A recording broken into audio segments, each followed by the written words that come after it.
Welcome, fellow wine lovers. This is the Wine Ghosts podcast. I'm Mate Vash, sommelier and seeker of hidden stories behind the wine labels. For wine tasting clips and video interviews with my guests, please look for the Wine Ghosts on Instagram, Facebook, and YouTube. But now, please grab a glass and listen to how today's ghosts get out of the bottle.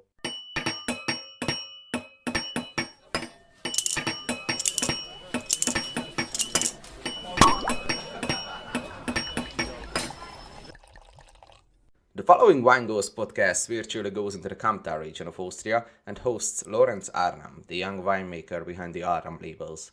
Lorenz gives a thorough introduction to the Kamptal terroir, explains the general tasting profiles of the three iconic Lower Austrian regions, Kamptal, Kremstal and Wachau. He also shares his take on minerality with us and why old wines are crucial to bring it forth. Lorenz also gives a masterclass on the famous Premier Crus sites like the Gaisberg and the Heiligenstein, but also introduces you to their St. Laurent, my great favorite, and to their Barrique influenced Grauburgunder Reserve, which will certainly open your heart. Last but not least, he shares the story and some secret ingredients of their epic gin, the Wildstück, which lies in true friendship and locality. A refreshing and pleasant conversation with this humble young wine wizard from Kamptal, so enjoy. Thank you for the time, Laurent, and welcome. Pleasure. Welcome. Okay, so can you maybe just introduce yourself shortly and your great winery, and then maybe after the Sure. winery, the gin. Sure. Well, my name is Lorenz Allram, named after my mother, because she is the so-called from the Allram side. So she's the boss basically. We are family winery. We're based in the Kamptal Valley. We cultivate some 30 hectares here in the Kamptal. About 65% is rather steep and terraced vineyards, so which involves quite a lot of labor intensive or manual intensive work. Also during harvest, everything is hand harvested with us. Regarding the varietal split, we focus on clearly on the white, since the Kamptal sort of is how should I say, most suited probably so far for the whites, with Grüne Veltliner being the most important variety, covering about 60% of our vineyards, followed by Riesling with about 20%, and the remaining 20% basically split up between Pinot Blanc, Chardonnay, Pinot Gris, and Zweigelt, and a little bit of St. Laurent. So that's basically our varietal split. I would say that's a rather usual split for the Kamptal. Most wineries here do not only produce, let's say, Grüne and Riesling. The Kamptal always was known for its sort of diversity also in terms of varieties. And it has a little bit to do also with the geology that you find in the Kamptal. Kamptal has a rather big mix of different soil types, and also mesoclimates within the area. And I think that's the reason why a lot of varieties sort of do work, or also would work, probably also varieties that we don't know yet, could work very well here in the area, because we have basically from loess soil, which is very suitable for Grüne, to schist and gneiss soil, to sandstone, but also a lot of sedimental soils from old arms from the old Danube that basically were running through parts of the Kamptal, and those are actually the soils that are very good for the Burgundy varieties, like Pinot Gris, Pinot Blanc, and Chardonnay. Mm-hmm. And if you are already talking about soil types, you have a very particular one. I think this Kvöller gneiss. Can you a little bit explain exactly that? Yeah, I mean, the Kvöller gneiss basically forms the whole Danube Valley, you can say. So the whole Wachau, the Kremstal, the Kamptal, the mother rock that is sort of underneath the topsoil is always the Kvöller gneiss, because that's the how do you say, the massif that basically forms all those valleys. And it basically is the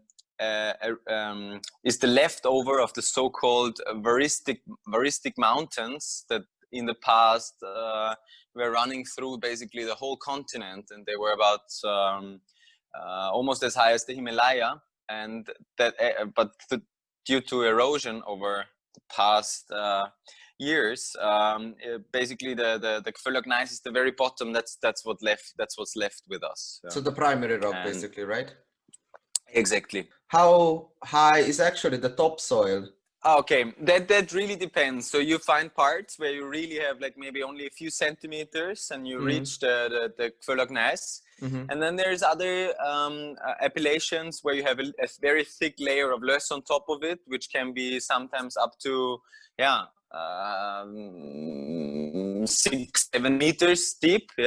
And then on some appellations you have a little bit of schist on top of it, like for example on the Gaisberg. And then there's other spots where you just need to go 30 centimeters of the topsoil, and then you immediately reach the Gföllögneis. So that really varies. So there's no rule that it's always this and that amount. Okay, perfect. Because I also want to talk about your 3 Erste Lage or Premier Crus later, because these are very different, right, in terms of soil composition. But maybe let's get back to the Kamptal, if I may. Yeah, sure, definitely. Because you are in Strass, right? In exactly. Kamptal. Yeah. So where is it in Kamptal? Is it near the river or? Yes, basically yes. But everything is near the river in the Kamptal.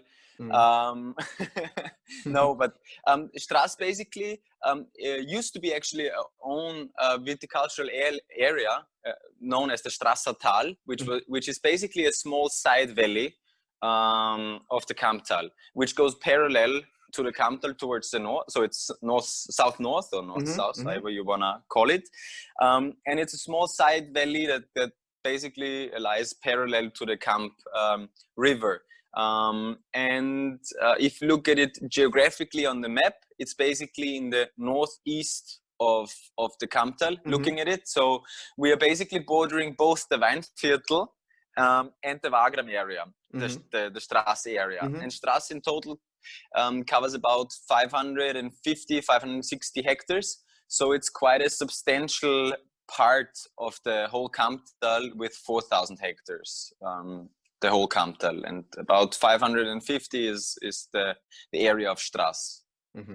And I would classify it as at least a great part of it as a bit of a cooler area, because a lot of cold winds come through the Strassertal Valley, which is a bit of a more narrow valley. So the cold air stream is a bit more sort of does not have so much room, like for example where the Kamptal opens up in Langenlois, there's a lot of room for it, whereas the Strassertal, it opens up in the village of Strassen, it's rather narrow. So a great part of our vineyards a little bit later in ripening than other parts of the Kamptal, I would say, and that's why very often we're a little bit higher in acidity, and we tend to pick a little later than other parts of the Kamptal.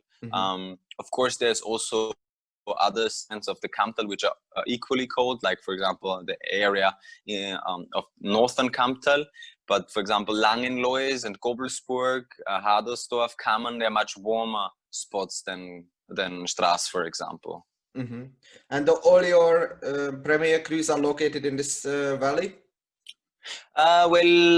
No, because the Heiligenstein, for example, which we also cultivate, is part of Zöbing, of the village of Zöbing, which is basically at the exactly at the exit of the Kamptal, where the Kamptal opens up. That's where you have the Heiligenstein, and also part of our vineyards that are planted on Gaisberg, they belong to the village of Zöbing. Because the Gaisberg is a bit of a special thing, because it doesn't belong to one village only. It belongs to 3 different villages. So you can a little bit compare it with the Montrachet Hill, which is basically part is Pouligny, the other part is Chazanne, and the same is with Gaisberg. Part belongs to Strasse, the other part to Zöbing, and another part to Kammern. So no, not all our single vineyards are located in the Strassetal. And maybe if you want just to zoom out a little bit, because maybe not all the listeners are so familiar with these wonderful regions like Wachau, Kremstal, and Kamptal. These are maybe the most well-known in Lower Austria. And how would you maybe, like in my personal experience, or as I know, that Kamptal is always a bit cooler and a bit because also the Wartfilter, there is also great forest, right? So also the cold air got sucked, so to say, and also a little bit more north than Kremstal. Exactly. So on the map, looking from it from let's say from Vienna, it's you basically drive along the Danube for about 1 hour, and then you would reach Krems or in Langenlois, this area, and as you just said, the Kamptal of this whole Danube Valley, which is one big pot basically, the Kamptal is the most northern one, and that's why it is also the probably the one with the coolest climate, which is mostly influenced, as you said, by the northern winds coming from the Waldviertel. And those northern winds, basically, they collide here in this valley situation, because there's not just one valley. There's the Kamp Valley, there's the Krems Valley, and then there's the Wachau. And in all those valleys, there's cold air streams, and they collide with the warm Pannonian influence coming from Vienna. And I think, or not, we know that this is what makes our area such a great place also for whites, because especially those sort of day-night changes. So for example, today we had 20 degrees during the day, and at night it's going to cool down to 5-6 degrees. And that's just the best that can happen for the aroma in the grapes. That gives you fresh acidity, and the acidity then in the end is what provides our wines with the aging potential and gives it its longevity, because that's the backbone. The backbone, that's what I wanted to say as well. Yeah. Exactly. And so thanks for this introduction maybe. And then how would you, if you could just give a hint in a blind tasting, how would you say that, because there is also Spitz in Wachau, which is a bit colder, right? Yes. So the western part of Spitzer Wachau. Graben. Yeah. So how would you maybe like differentiate in terms of wine making or vinification, and also in terms of tasting profile these wines? These three, beside acidity and cooler aromatics, maybe. Which three do you mean? Like Kremstal, Wachau, and Kamptal. Yeah. Okay. I would say that probably Kamptal is always, or by tendency, I'm generalizing because also it has to do with the winemaker's style, obviously. Yeah. But in general, I would say that Kamptal is always most producers, or at least us, work without botrytis. So we do not allow botrytis in our wines. That of course has a big impact on the taste profile. And I would say this is probably what I still would sort of, how I would still characterize quite a lot of wines from the Wachau, or at least the big names that we know. Yeah. They do work with botrytis. And that of course changes the taste profile towards this more honeyish, slightly sweet, slightly sweeter style, and lower acidity. And the Kamptal, I think, is the opposite, and which is more pronounced acidity, by tendency a little lower in alcohol, and usually no botrytis in the wines. And the Kremstal is somewhere in between, because it really depends. If you're looking at the area in Krems, very close to the entrance to the Wachau, so close to Leuven, or the area in Krems, Mautern, Furtbalt, or if you're looking into the Kremstal Valley, going inside to Priel, Senftenberg, this is probably directly comparable with the Kamptal. Where do you actually see this minerality in the wine? So what's your maybe kind of idea where this minerality comes from? Because it's a very controversial topic. And I always ask this from winemakers who talk about minerality. Mm-hmm. What's your theory, maybe? Well, my theory is that it obviously comes from the soil, but also you need to adopt your farming and your winemaking to allow it to sort of to shine through in your wines. A Riesling coming, for example, from Gaisberg, where we have the so-called mica schist, which is a special type of schist with a high degree of minerality, has a great potential for minerality. However, if you do not sort of adopt the right techniques for the plant to really express its soil, then you won't feel it. But the origin definitely lies in the soil, and then it's I think your task as a winemaker to adapt the both work in the vineyard and in the cellar. So meaning allowing a lot of cover crop so that the roots need to dig deep, so that that you have a highly developed root system reaching a lot of parts of the soil. So this is for me essential. And then also in your winemaking, that you sort of allow contact with the skin before you press it, and then also long contact on the lees, so that you really sort of try to extract all the fruit and all the flavors and tastes that are there. Exactly. So that's how I see it. Of course, it's a bit of a how should I say? It's not something. There is no rule or there's no recipe on how minerality, how to get minerality in a wine. But I think the most important thing is that you have a proper farming in the vineyards. Then that's the biggest portion of the work. Yeah, but I think it's one of the mysteries of the world which doesn't have to be definitely answered. Definitely, and also, a little bit of mystery is good. and exactly, and still to us winemakers, sometimes I think it's you get surprised, right? Because everybody would only assume minerality from sort of rocky soils, right? Yeah.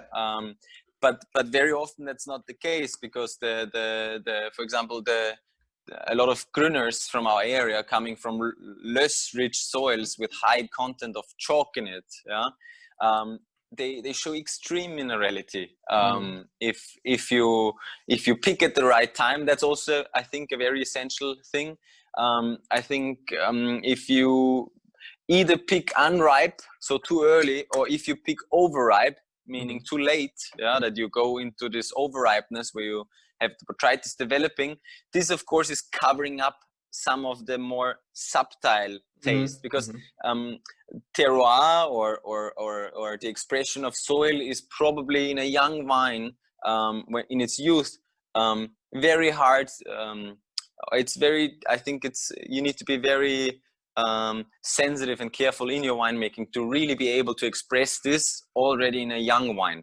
I think the older wine gets, so with age, I think at the end what's left, if it was a good product from the beginning, is the terroir, because we see that very often, because we produce both Grüner Veltliner and Riesling from Gaisberg, and in its youth, very easy for us to say, this is Riesling Gaisberg and this is Grüner Veltliner Gaisberg. But if you open a bottle that's 20 years old, it's very, very easy for us to say it's a Gaisberg, but sometimes very hard to know if it's Grüner or Riesling. And this shows us that the taste of terroir is there. You just need to allow it to be expressed, express itself also in its youth. And why do you think it is? Like Riesling drops a little bit of acidity, or it's gonna be more integrated? Or yes, exactly, because the acidity is the one sort of probably the how should you say, the easiest sort of indicator to define if it's a Grüner or a Riesling. But but as you said, yeah, you can have a, let's say, a very cold vintage with high acidity levels. So it might be a Grüner as well that had just high acidity, because this primary aromatics from the varietal character, they vanish with age, and terroir sort of comes through. And as you talked about old wines, what's maybe the oldest what you got? Wow, Or you I tasted? think the oldest I tasted from our cellar was from the 70s. Because older than that, not much really is left in our cellars. Because my grandfather didn't keep at his very beginnings much wine. And so from the 70s, and the oldest vineyards that we have, they're about 65 years old Grüne Veltliner wines. Wow, those nice. are the oldest that we have. And the oldest Riesling we have is about 40 years. Oh, nice. And so the oldest ones are also Grüners then? Yes, in our case, yes. Okay. And also these are also very ageable then? Very often, it's crazy. Like very often we get surprises like that. Also wines where you wouldn't expect, like we've always seen or learned, wine needs to be very rich in alcohol and heavy to be ageable. But so many wines in our cellar from the 80s, 70s, sometimes also 90s that we open, where most of our wines at alcohol levels about 12 and a half. They are so fresh. You wouldn't believe that it's that age, or that the wines are of such an age. However, they had a great acidity, and I think that's much more important than where we are with the alcohol level. And that that's also why we, for example, we do not pick for sugars anymore. We pick on acidity readings. So when we decide when to pick what, we of course go into vineyard and look at the grape if it's physiologically ripe and if the taste is right. But for me, it's much more important where is the acidity level than where's the sugar level in the grape. And when it starts really dropping, then you that's an indication to pick? Exactly. Because for example, as an example, last week we still had 19 per mil, so grams per liter, sugar acidity in the Rieslings. This week, just 1 week, we're down to 14. So now it's going fast. So next week, again, we will check. And probably next week, we will pick the first Rieslings, depending again on the site where it's located. Because obviously we have big differences in between the vineyards. But that's a very important thing for me, the acidity, because we work very oxidative in the winemaking, meaning that we don't work with any sulfur in the grape, in the wine production till the moment when we sort of take it off the lees, then we stabilize and sulfur. But in the whole process, we work very oxidative. So the pH is very important to me in the winemaking. And that's why I want to pick at the right acidity level, because acidity directly sort of influences the pH of your juice and then later wine. Okay. But now we're getting very technical. Yeah, please. That's why I wanted to talk to you. And how do you work in the vineyards? Do you work organically or kind of conventionally? Yeah. No, we work. How should I say?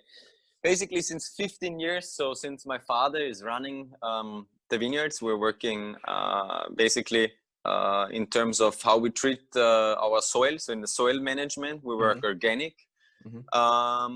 What we did not do was the organic spraying so far, because my father always used to be a big sort of how should I say fan of a way to spray in your vineyards without using copper.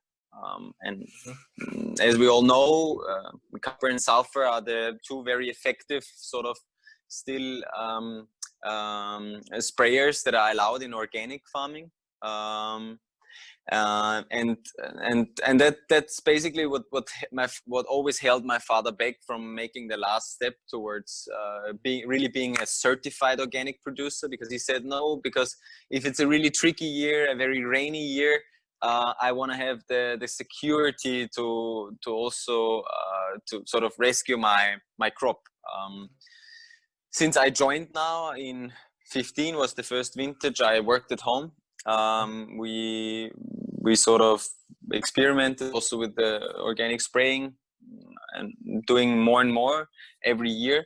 As you know, 17, 18, 19 were 3 very warm vintages with not much rain. So actually, it worked very well. Also using very low amounts of copper, because it was such rather dry years with no crazy rain periods.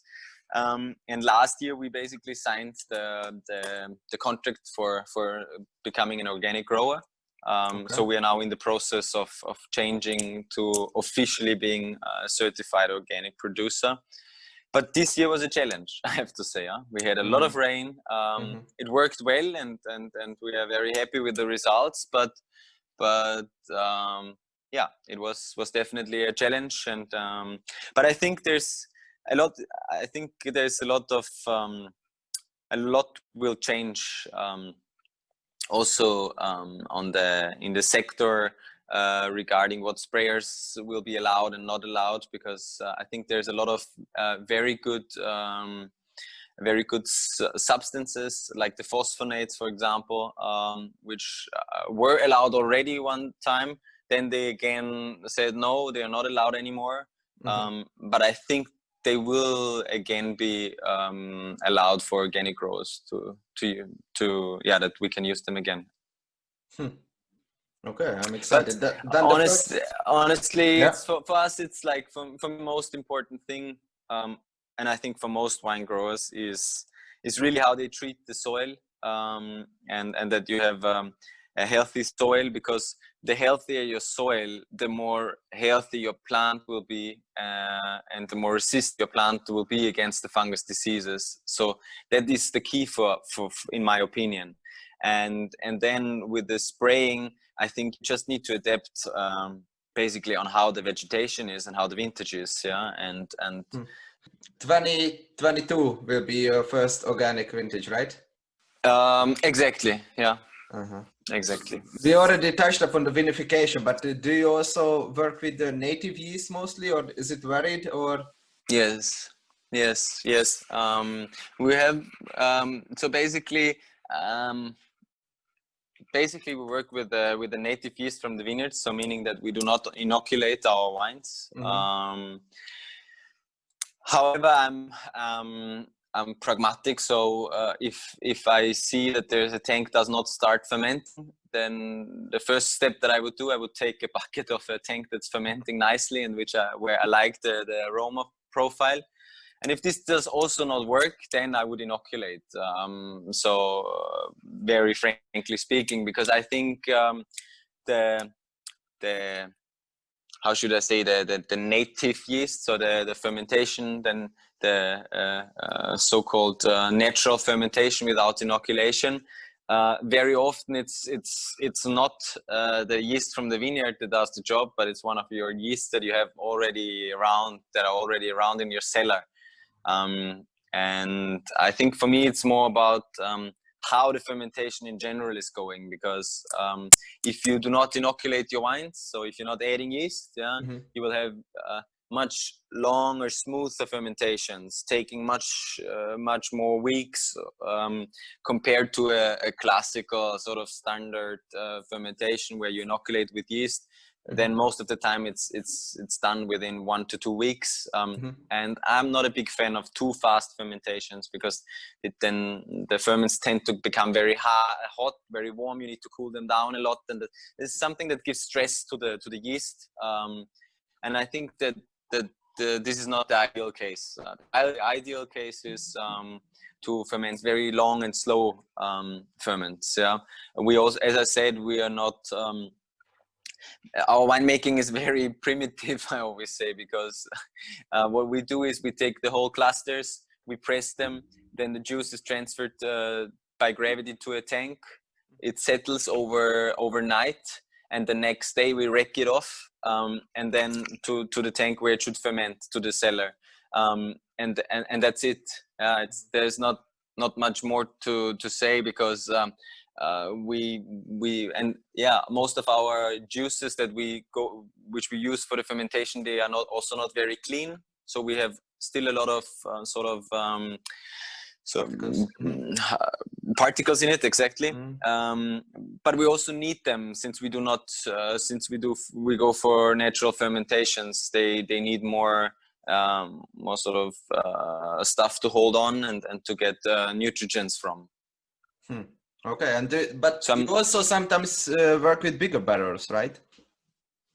Yes, most of I would say we work basically only with the stainless steel and big wooden casks. There is only one exception. That's our Pinot Gris, the Grauburgunder. For this wine, we use Barriques.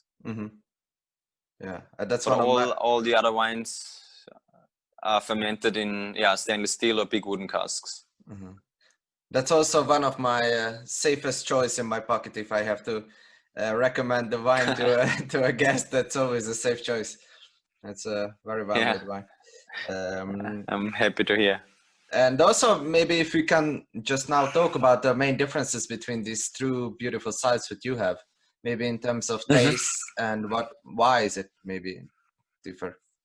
I would say I'd start with the two Rieslings.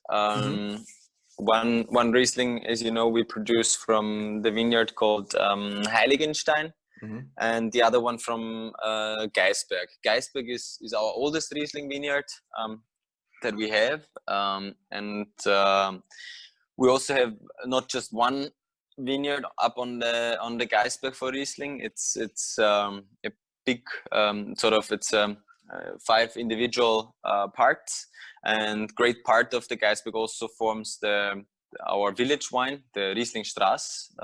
It's by tendency the younger wines.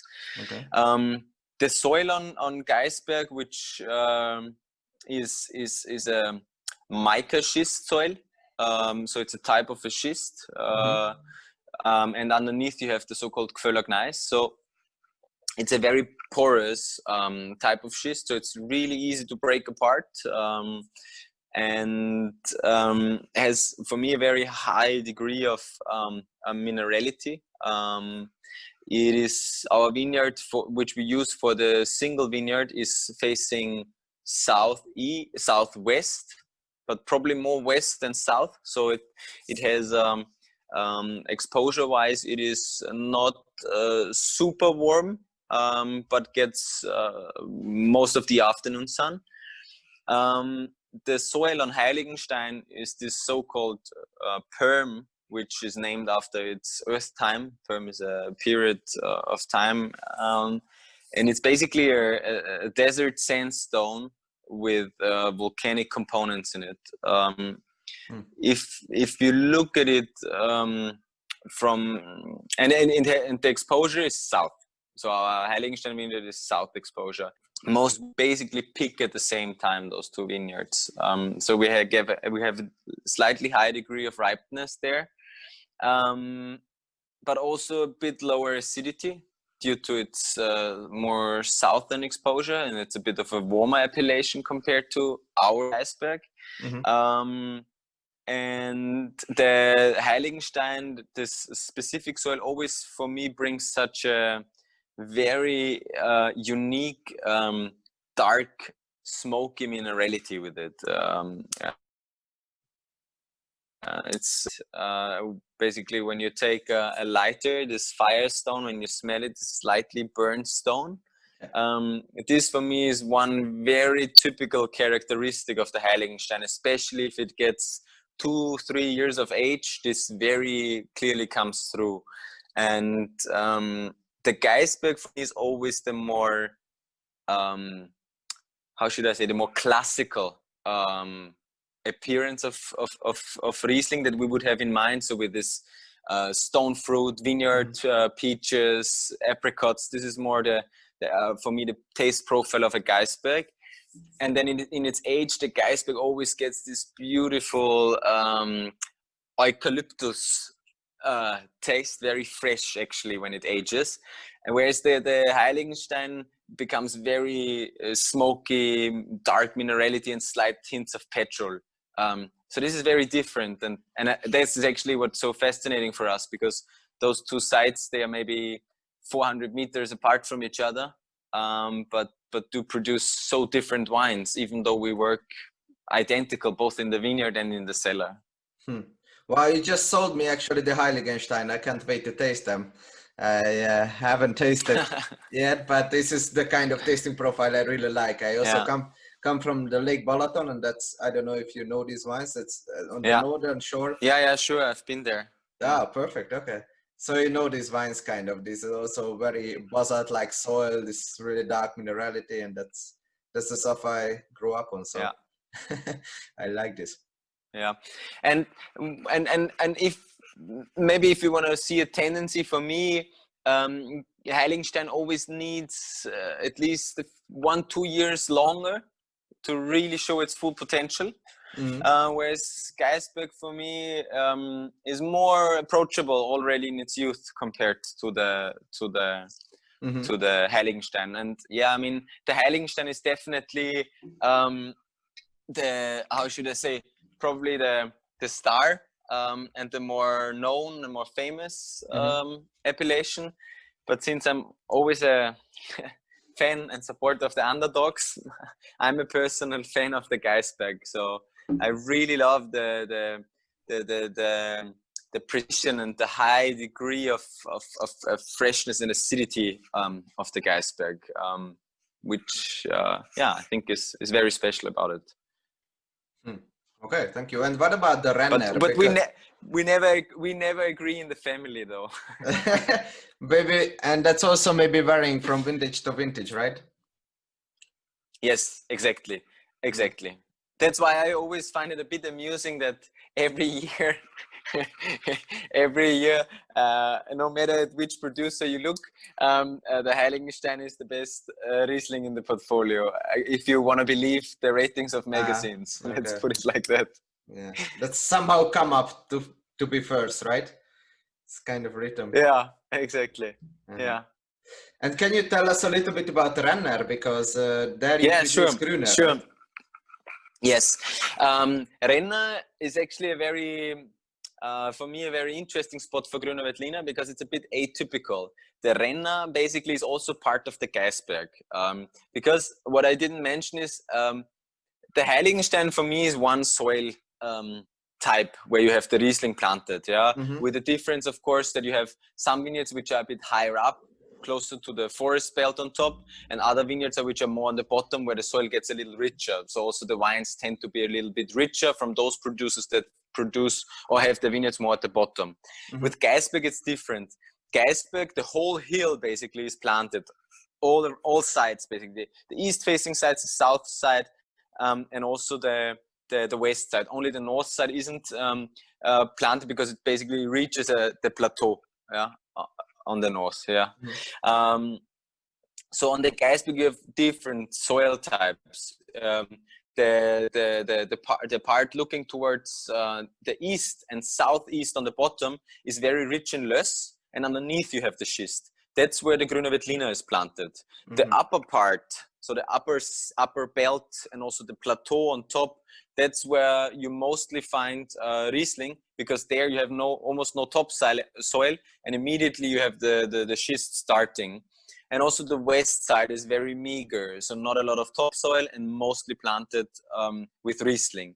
And a very special part of the Gaisberg is actually the western or southwestern foothill, so the last part on the bottom of the Gaisberg, because that's the Renner vineyard. So it's heavily influenced by the Gaisberg. A lot of the soil is basically eroded material from the Gaisberg. So you have a lot of rock components in it, like schist, a little bit of amphibolite, which you also find parts of amphibolite blocks within the Gaisberg that then you find also in the Renna on the bottom. And it's a very warm spot. So both you have rather meager soil, and it's very warm from its exposure. And this really requires a Grüner Veltliner to have a certain age there. So we have in total 1.5 hectares there, but only half a hectare we are using for the Erste Lage wine, because the other hectare is still younger vineyards. And what we see is that in years that are, for example, very warm, very dry, we need to pick the young vineyards earlier just to not stress them. And then, of course, for me, the quality is not exactly where I want it to be for the Premier Crus, for the Erste Lage. So it's a very challenging soil for Grüner. But if you have old plants there, I think they can almost get this Riesling-ish sort of appearance. So they become very tight, very pronounced acidity, very elegant, very different to the sort of more classical Löss Veltliner, which becomes a little bit more exotic, more herbal, bit more richer in taste. Renna is always a bit atypical, I would say.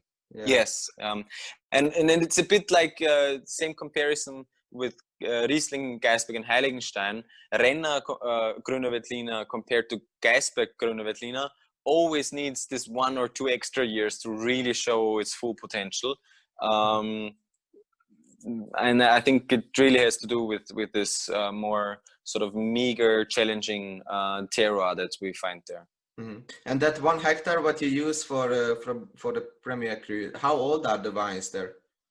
They are between 40 and 50 years old, so they're not all the same age. It's in total, it's 2 different. So it's 2 parcels that we use for the Premier Crus. So really old, yeah.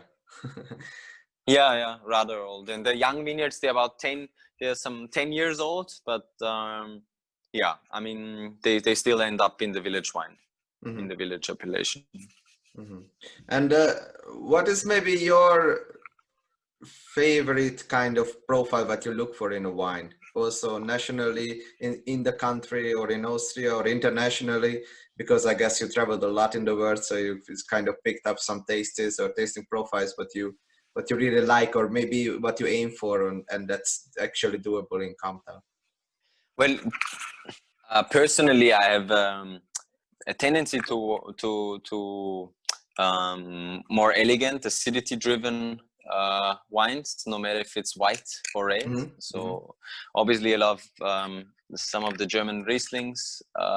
This is really a taste profile that meets my personal taste, and luckily I'm able to make wine in the Kamptal, which I think is one of the few spots in the world actually that can produce very elegant, light, fresh white wines that also, on the other hand side, have amazing aging potential. And I think that's the biggest treasure of our area. And I think this is really what I want to express. I want to express a sense of place in our wines, that people, no matter if they grab a bottle of Grüner or Riesling, that they say, oh, this could be Kamptal, because of this sort of very clean, cool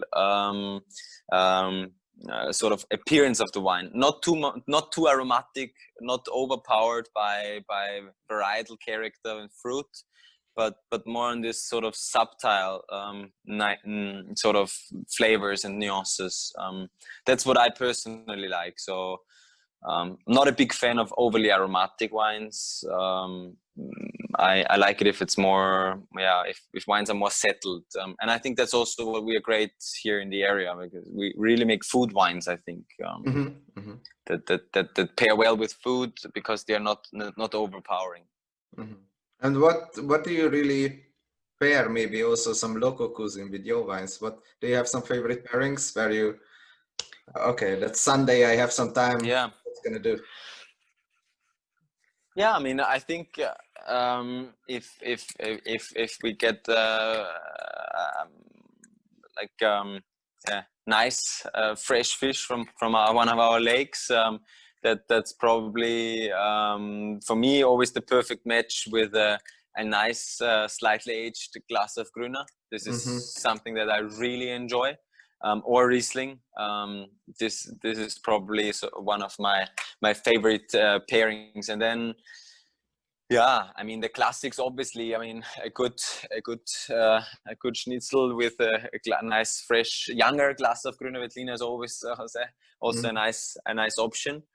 And but also, you know, like the daily sort of Jause, the cold food platter with a nice glass of Grüner can be something very, very nice. Yeah, doesn't have to be that complicated. Yeah. No, that's what as often it's the very simple sort of dishes that give you an amazing sort of experience with the wine because it's just the perfect match. Yeah. And I want to ask you about St. Laurent, because that's actually one of my favorite grape varieties, and you also have some, because I also I really like these elegant St. Laurents, which are really delicate and kind of sexy, you know. It's not like overwhelming oak or alcohol, and I never had the great fortune to try yours. So what can we expect? Well, I think you can expect something sexy. Because it's a rather, as you said, it's you know, St. Laurent is probably always one of the first vineyards that we pick. So for example, the 2020, we have already picked it. It's always in the vineyard, it's really a diva. So as beautiful as it can be in as a wine, equally horrible it can be. It can treat you in the vineyard. It is really a diva. So very irregular flowering. So one year you have a good crop, the next year you have no crop. Brown to rot, very skin delicate, very thin skin, very delicate. So you need to also be very careful here. And then the way we produce it is very traditional again. We ferment it partly, so whole berries and whole bunches in open top fermenters. We don't do big extraction. We only do very gentle punch downs to soak the cap, and that's basically it. And then it goes into barrel for 2 years. Only used barrels, so no new barrels. As you said, because we don't want to overpower with oak. It's because it's a rather delicate and light style of red. And usually we end up somewhere between 12 and 12.5 alcohol,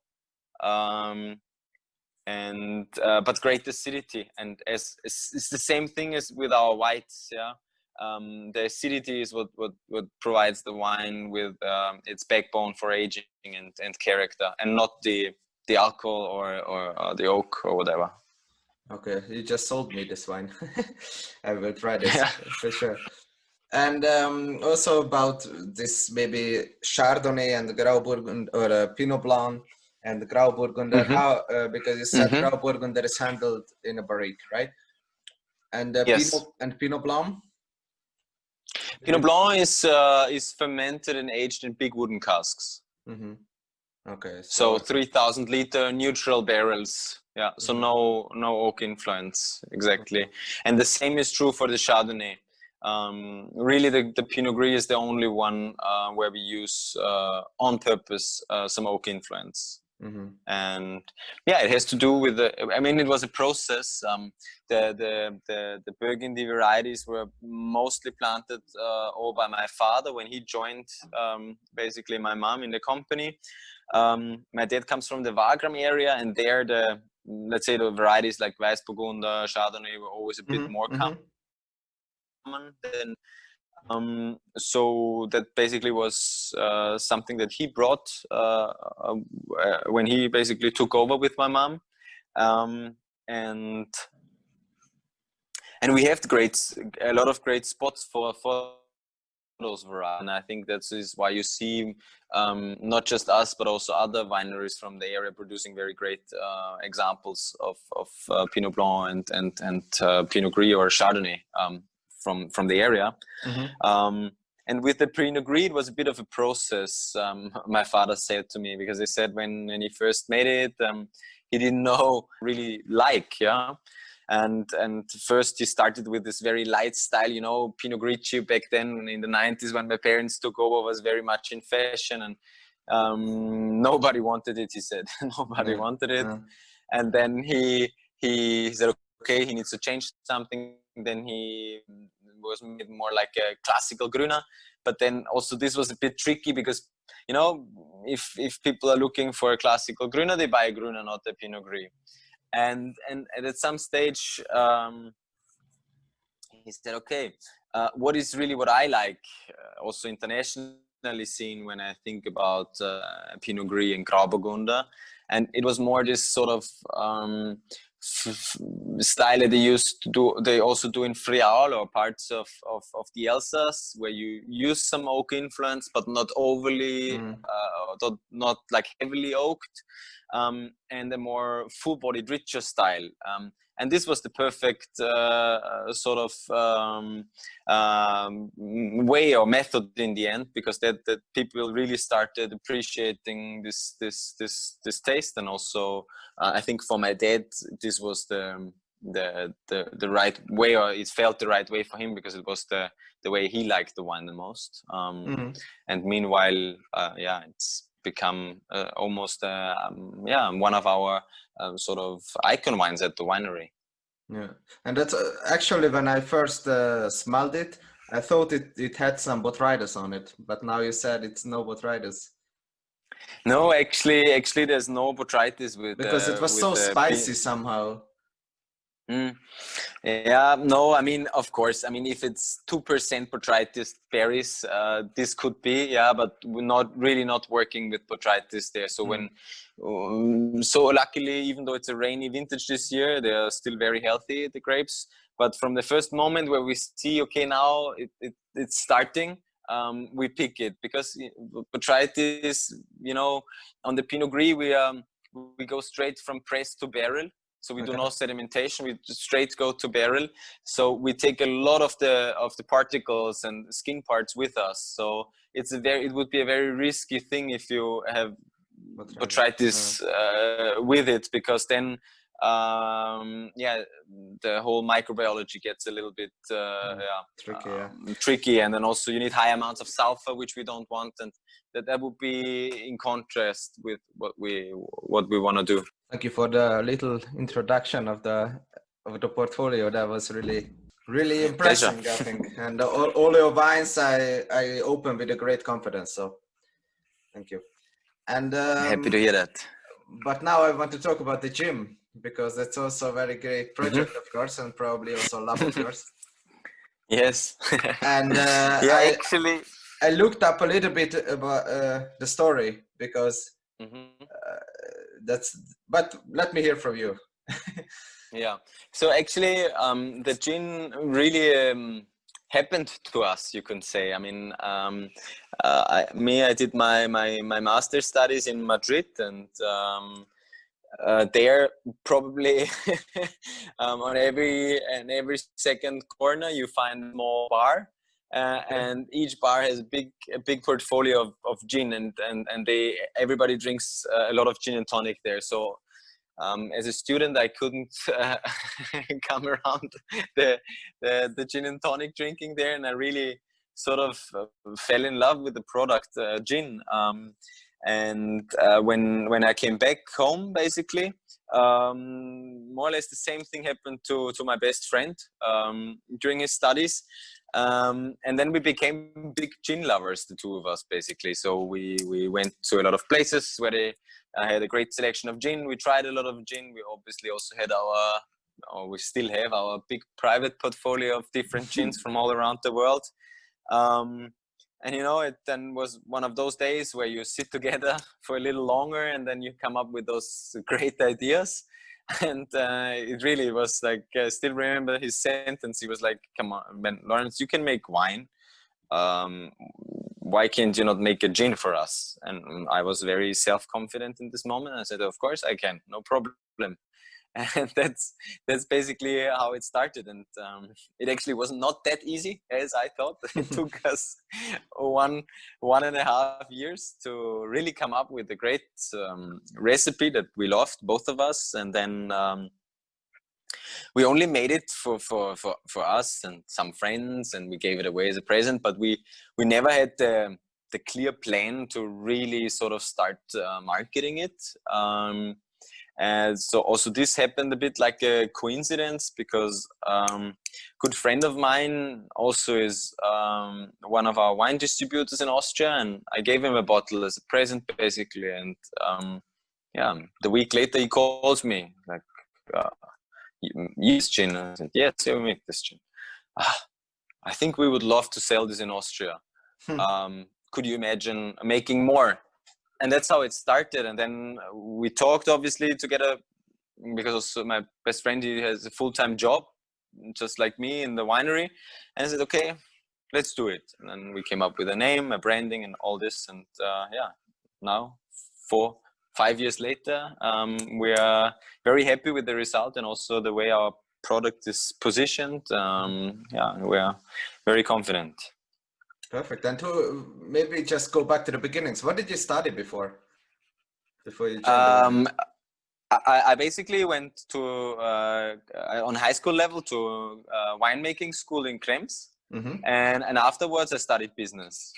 Okay. So it was business studies. So actually the gin brought you back to Kamptal, or was it always the plan to go back? No, it was the plan. It was the plan. I had the agreement with my father when I'm done with my master studies that I would work for 1 year in the winery.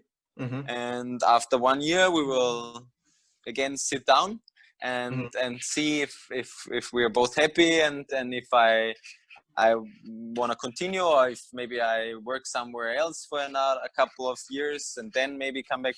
But we never had this conversation. I'm still here, so it somehow felt right.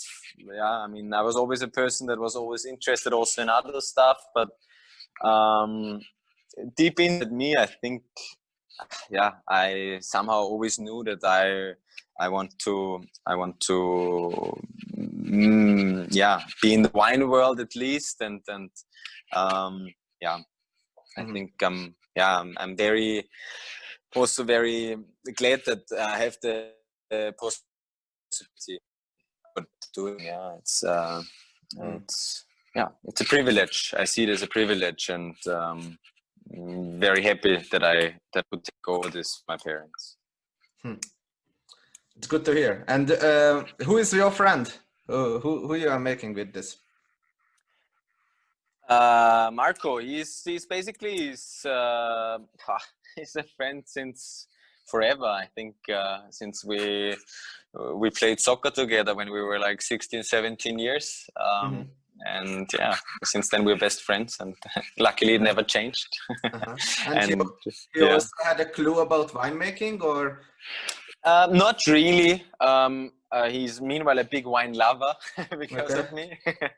But I mean, he comes from the Wachau Valley, so he always grew up around wine. But they have a lot of apricot trees, so that his grandfather and his parents are sort of cultivating. But his parents were never like winemakers or farmers, so he comes from a different background. And what is that secret recipe that you have? Maybe can you talk a little bit about it, Jim? Because then it wouldn't be a secret recipe then anymore. Yeah, I know, but I had to try, Yeah. No, well, listen, what we wanted to produce is also, because I think that's part of also of our philosophies, that we want to, just like with the wine, express a sense of place also with the gin. So it was for us very clear that the botanicals that we are using for the gin, they need to come from our area. So in our mindset, it made no sense to use some very exotic botanicals that we don't really have here, to sort of give gin its flavor profile. So we're using stuff that grows here. Partly we even have it as a cover crop in the vineyards. So rosemary, lavender, basil, lemon, citrus verbena we are using, because lemons don't really grow here, to get the citrus taste. The only thing, very honestly speaking, that we haven't managed to get in the same quality as we are getting it right now from our own botanical gardens is the juniper. The juniper we get from Croatia, because it's we're experimenting a lot because we have our own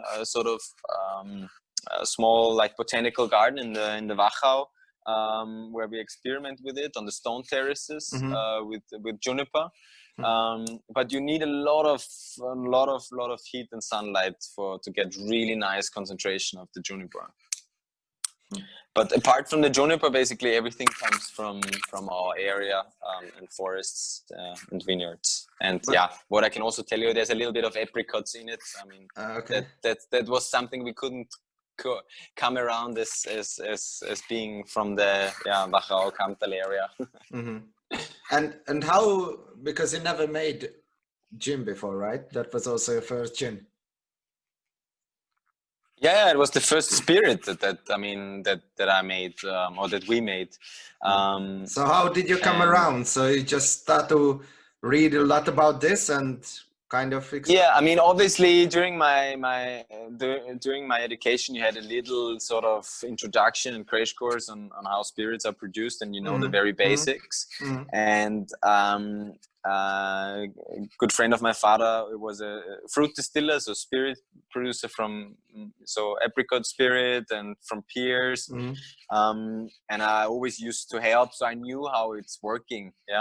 But the gin thing really was something where we, as I said, I mean, it took us 1.5 years with a lot of trials on what temperature we're gonna go for with the distilling process, how long we do the maceration process of the different herbs and fruits. If we only macerate or we also percolate. Percolation is when the steam goes through it only, but it's not sort of boiling in the during the process in the warm mixture of spirit and fruits. So for example, some of the botanicals we're using, they are very delicate. So if we would have them in the big sort of balloon and boiling in the mixture of water and spirit, they would get bitter. So we have them in a small bag, like a tea bag, hanging in the air within the bubble, and only the steam goes through it. So those are small things that you sort of, it's trial and error, really. Our gin, we made it by trial and error, because we also had no stress, because there was no intention that we said, okay, we want to produce a product that we want to launch in 2 months. We said, hey, we want to make a really cool gin for the two of us. So we had no pressure, and it basically, I always said it was a excuse for the girlfriends on the weekend to meet up and have some drinks.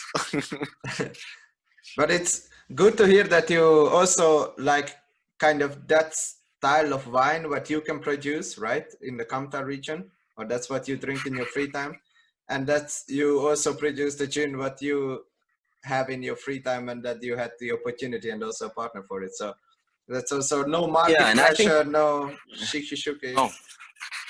And then I think it, and as I said, and then we had great timing, because by the time we were experimenting with it, gin was not such a big thing yet in Austria. In Austria, it came a little later, and then we had this product, and everything sort of automatically started happening. And but what we also said is we always want to keep it a very personal thing, the gin, for us. So we don't want to make crazy volumes just because now it's trendy. We had the possibilities to make more, but we on purpose said no, because then we would need to buy in a lot of the botanicals, because we cannot grow them ourselves anymore. So we said no, we want to keep it a smaller thing, a more personal thing, that where the people really know, or where we also know the people that drink it and sell it very closely. because in the end, I think this is always the most sustainable way when you make a product. Yeah. Okay. And also that you want to sell the product what you love to people. Yeah, exactly. To people that like it equally. Yeah, exactly. Yeah, exactly. Yeah. Yeah, cool. Because it's not, our gin is for sure not like the looking at a price segment, not the cheapest, but for someone who really loves gin, I think it's a fair product. Yeah, true. And also the branding is really cool on that. I have to give you. Yeah, that you need to. I need to pass on to Marco, because he's the creative guy with all the branding and graphics. I can also recommend you look up the Wildstück. Wildstück is the name of the gin, and look up the video also what you produced or what you are a part of. Yeah. Very nice. Yeah. And maybe what are your future plans also with the gin and with the wine making? Actually, we have a lot of stuff going on in the farm right now, because in 2015, when I joined, basically, my first great idea was to sort of expand our vineyard area inside the Strassertal Valley again, because the Strass Valley used to have a lot of vineyards planted on the sort of steeper parts of the valley sides, but since they had the problem that the grapes couldn't get ripe, or were very high in acidity, lower yields, harder to work because it was steeper there. A lot of the winemakers moved basically to the flatter area where the valley opened up. And what we did is, the last 5 years, we in total recultivated 5 hectares of vineyards there, because we believe that this somehow will be a bit of the future of our small area, because I mean, this year is a bit of an exception, but all the other years before, we saw that the temperatures are going up, it's getting warmer, acidity is getting lower, alcohol is getting higher. So we expanded there quite a bit and recultivated a lot, so that kept us very busy the last 5 years. And we are constructing a new cellar this November, but at the site. So we're expanding the current production, because my father, when he basically took over with my mom, they had basically built the facilities for about a winery with some 20 hectares. And since we are cultivating 30 already, and another 5 are going to come in from this new vineyard project, we need to expand a bit the winery, and this is going to happen in straight after the harvest. So I'm a bit nervous. Never be bored. No, I won't be bored, I think. And with the gin? Yeah, and also the gin, also the gin is using up a lot of space, or more space at the winery. So there will be a own small sort of part of the building that will be dedicated to the gin.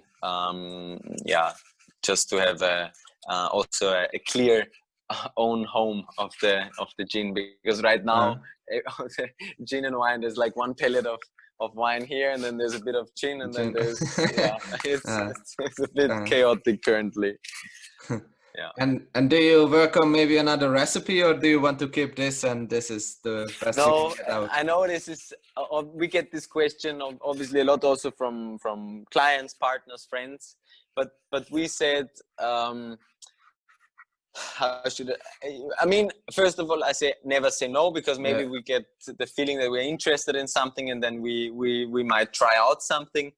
But our basic or principal idea is that we have this one gin. That's it. That was our basically creation, and we don't want to produce now a Wildstück strength with more alcohol because it's now trendy, or we don't want to produce a slow berry because there is a need. Because we said we want to make this one product that's really for us, and also it has to do with a bit of obviously resources. I mean, if we start expanding the portfolio and this and that, it will request more time. And then also, I think the original idea that we had with it won't stay in. So we want to keep it the way it is, basically.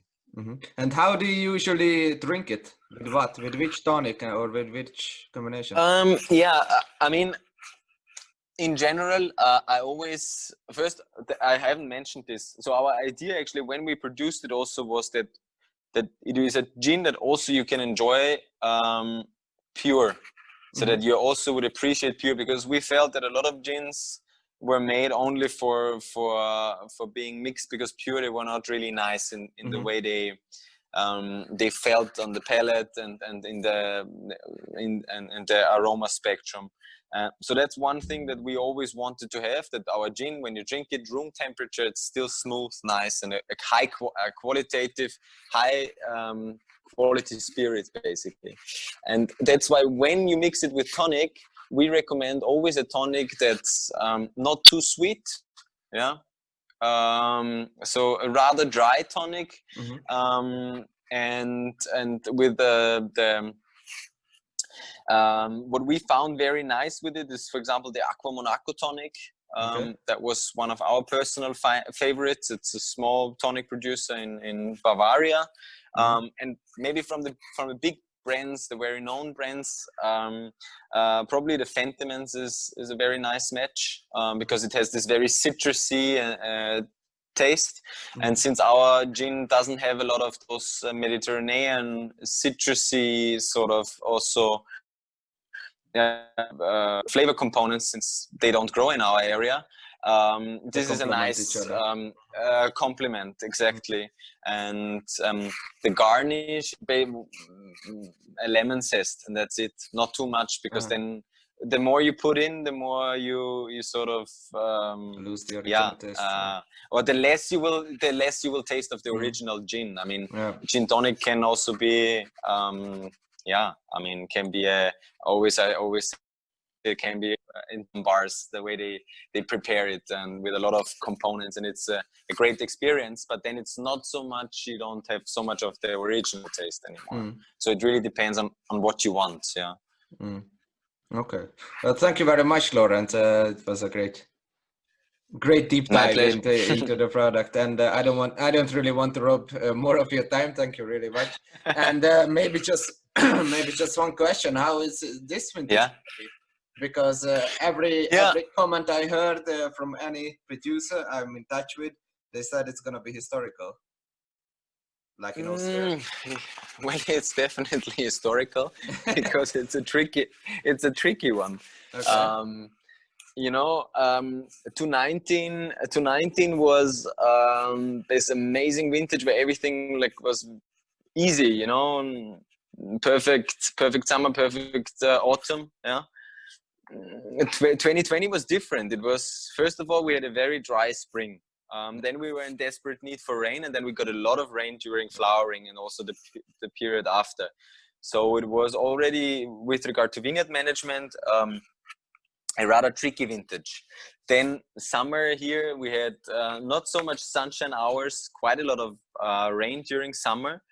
And I honestly have to say that in at least in the Danube Valley, the great September that we had so far really, for me, rescued the quality, because we had an amazing September, which really brought again another boost of ripeness and aroma to the grapes.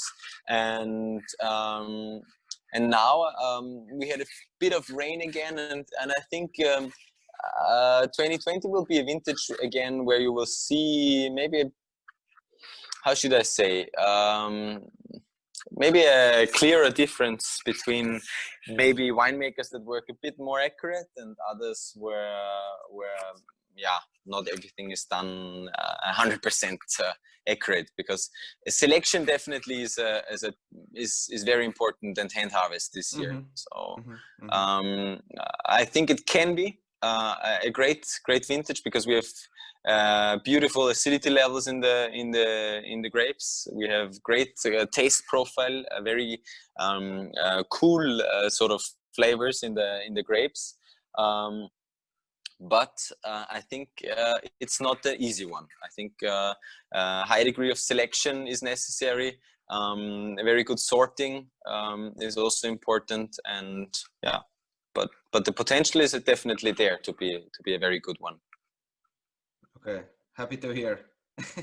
Yeah, no, I mean, like obviously it's always always possible, yeah, to make a great wine also in a tricky vintage. Yeah, I mean, I think that's the skill of the winemaker then throughout the year and also during the vintage. But generally speaking, I think 2020 is not such an easy year like 19 was, for example. Yeah. Okay, but I'm sure you're gonna do some goods in your cellar, so no, definitely. I don't want to talk it bad, and no, I don't. one experience that we made is very often, like the supposedly trickier or not so good vintages.